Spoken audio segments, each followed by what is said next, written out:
Salut les petits gars, encore une vidéo dans ma voiture, hein. Vous avez compris que c'est finalement le lieu où je passe le plus de temps.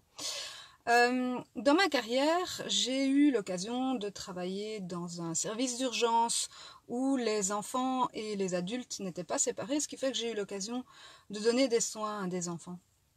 Vous savez, faire un pansement à un adulte ou faire un pansement à un enfant, ça va prendre le même temps. Si le pansement dure 10 minutes chez l'adulte, il va durer 10 minutes chez l'enfant aussi.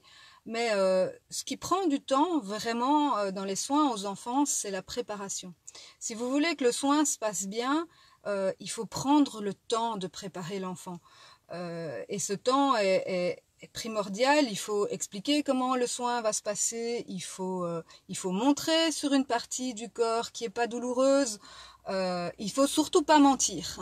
Si ça pique, il faut dire que ça pique. Si ça va faire mal, il faut prévenir que ça va faire mal. Si ça tire, il faut prévenir que ça va tirer.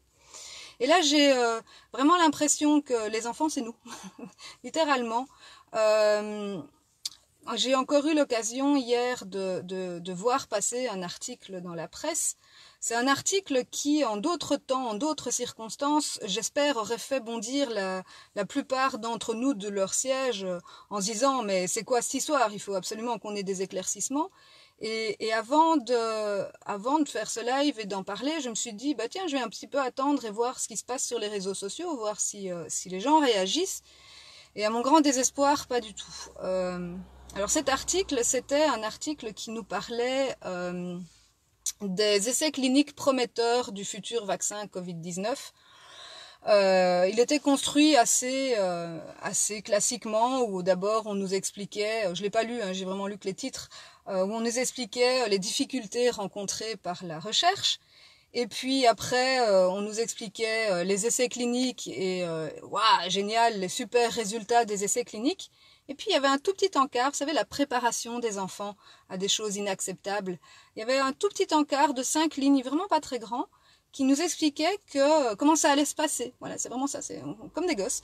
Ce qui nous expliquait que le vaccin allait être injecté en sous-cutané, et puis qu'il faudrait passer un petit appareil en forme de brosse à dents, vous voyez, c'est tout mignon, un petit appareil en forme de brosse à dents pour donner une petite impulsion électrique, pour l'activer, et activer l'ADN de façon à ce que celui-ci puisse pénétrer dans nos cellules et y faire son travail. Je ne comprends pas comment les gens se posent pas de questions. Je ne comprends pas. Il faudrait se poser, mais alors voilà les questions que moi je me pose quand je lis ça. Depuis quand faut-il activer les vaccins? Je sais jamais arrivé.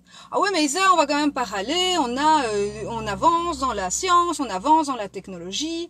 On va quand même pas râler. Ouais, d'accord, ok. Mais on active quoi exactement? Ça, c'est ma question. On active quoi? Parce que moi, quand je lis ça me fait vraiment penser aux chiens et aux chats. On les puce, puis il faut activer la puce. Donc, ma première question est, qu'est-ce qu'on active quand on passe la petite brosse à dents sur le vaccin qu'on vient d'injecter en sous-cutané? Qu'est-ce qu'on active? Ma deuxième question est très claire. Depuis le début de la crise du Covid-19, on nous a parlé d'un virus à ARN. Okay? Et là, dans l'article, on nous dit qu'on nous injecte de l'ADN. De l'ADN de quoi? De l'ADN de qui? Ce serait quand même vachement intéressant qu'on sache ce que c'est que cet ADN, d'où il provient. Ensuite, on nous dit qu'il faut l'activer pour qu'il puisse rentrer dans nos cellules et faire son travail. Qu'est-ce qui nous garantit que cet ADN ne va faire que ce qu'on lui demande? Qu'est-ce qu'on lui demande? Quel est le travail exactement? Qu'est-ce qui nous garantit qu'il ne va pas aller faire autre chose dans nos cellules?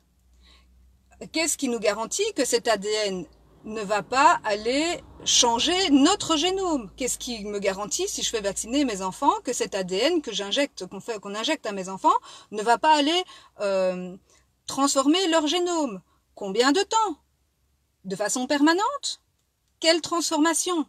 Enfin, je veux dire, ce sont des questions que tout le monde aurait dû se poser en lisant cet article de journal, et il paraît que les abonnés se sont multipliés depuis le Covid, donc ça aurait dû flamber sur les réseaux sociaux, mais on se pose pas de questions parce qu'on nous annonce ça comme si c'était parfaitement normal. Donc, je récapitule les questions qui, moi, me semblent primordiales avant d'accepter quoi que ce soit. C'est qu'est-ce qu'on active exactement? Un vaccin? Une puce? C'est quoi cette histoire? C'est quoi cet ADN? D'où est-ce qu'il provient? Alors, l'article, il faut aller surfer sur... allez, je vais le dire, c'est un article du soir.